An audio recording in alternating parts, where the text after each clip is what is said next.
Welcome to RBC's Markets in Motion podcast, recorded August 3rd, 2022. I'm Lori Calvasina, Head of U.S. Equity Strategy at RBC Capital Markets. Please listen to the end of this podcast for important disclaimers. Today in the podcast are takeaways on 2Q 2022 reporting season, with more than half of S&P results in.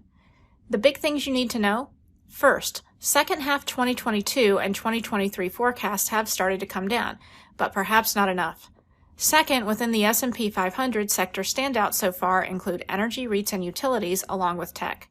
And third, small caps are the star of the show so far. If you'd like to hear more, here's another 5 minutes. While you're waiting, a quick reminder that you can subscribe to this podcast on Apple, Spotify, and other major platforms.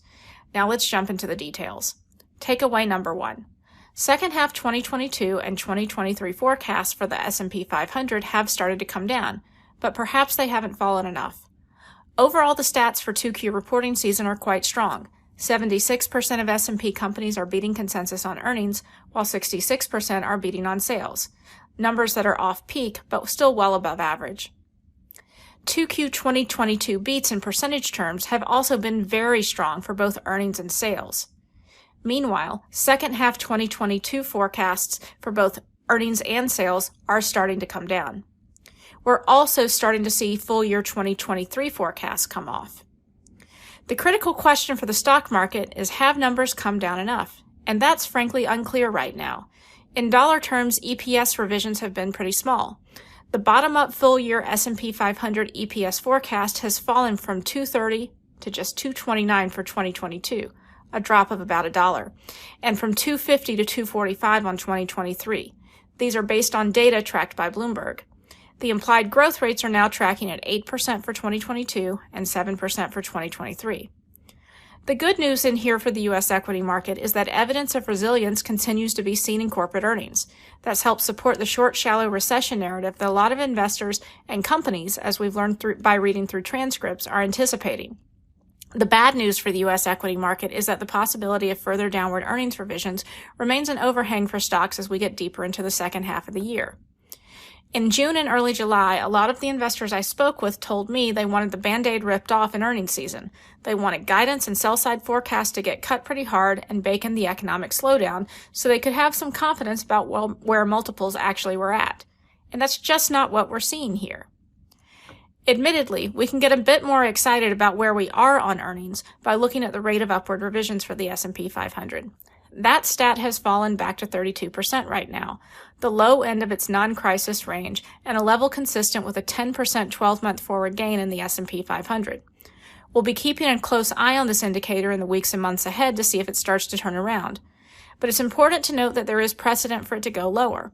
The stat bottomed at 22% in October of 2002 near the end of the tech bubble, at 10% in January 2009, a little bit ahead of the low in the market during the financial crisis, and at 8% in April 2020, a little bit after the market bottomed in March.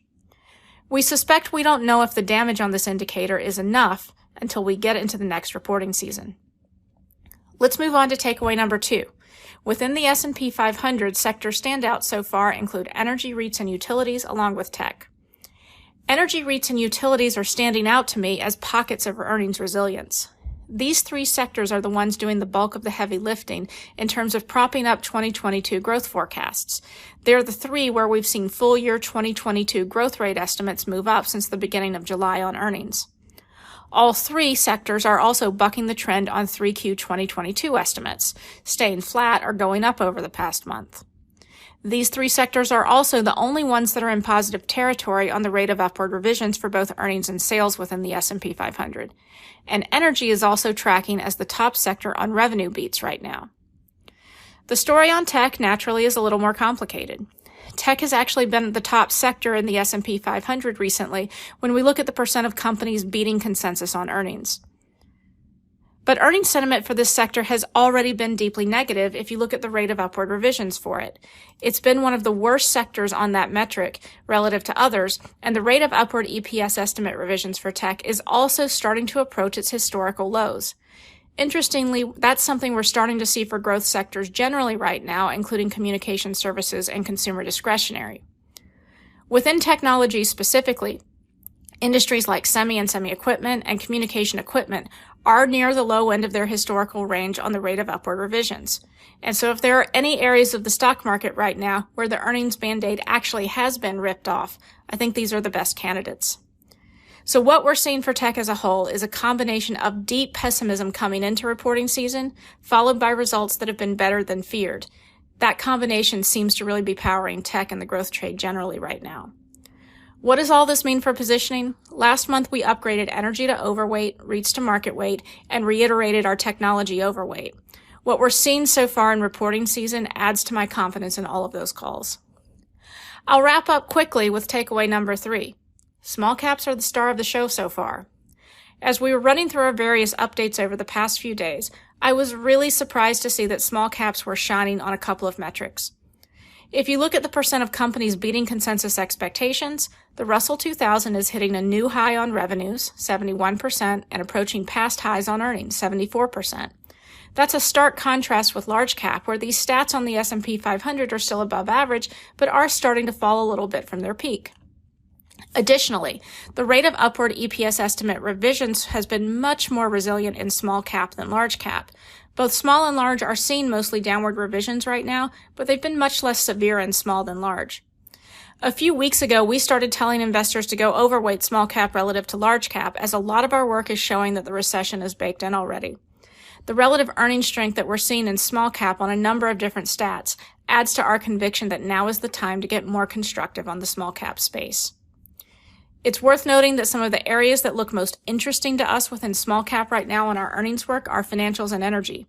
These two sectors are driving a lot of the strength in small cap earnings sentiment, as they're both showing positive revisions on earnings and sales right now. That's all for now. Thanks for listening, and be sure to check out our sister podcast, RBC's Industries in Motion, for thoughts on specific sectors from RBC's team of industry analysts. This content is based on information available at the time it was recorded and is for informational purposes only. It is not an offer to buy or sell or a solicitation, and no recommendations are implied. It is outside the scope of this communication to consider whether it is suitable for you and your financial objectives.